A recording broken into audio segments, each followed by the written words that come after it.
വണ്ടിപ്പെരിയാർ മ്ലാമല പള്ളിക്കടയിൽ മദ്യലഹരിയിലുണ്ടായ തർക്കത്തിൽ ഒരാളെ കുത്തിക്കൊലപ്പെടുത്തി.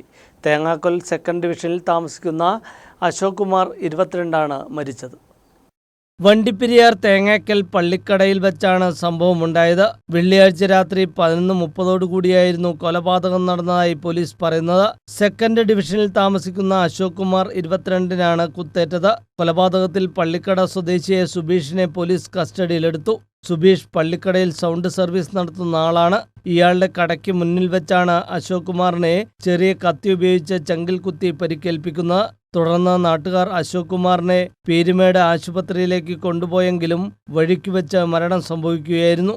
ഇവിടെ അമ്പല ഉത്സവവും പള്ളിപ്പെരുന്നാളും നടക്കുന്നതിനിടയിലാണ് കൊലപാതകം നടന്നത്. മദ്യലഹരിയിലാണ് സംഭവമുണ്ടായതെന്ന് പോലീസ് പറയുന്നു. കൂടുതൽ പ്രതികൾ ഉൾപ്പെട്ടിട്ടുണ്ടോ എന്ന് പോലീസ് അന്വേഷണം നടത്തി വരികയാണ്. സമാനമായ സംഭവം കഴിഞ്ഞ ശിവരാത്രി ദിനത്തിൽ വണ്ടിപ്പെരിയാറിലും സംഭവിച്ചിരുന്നു. News bureau, Kattappana.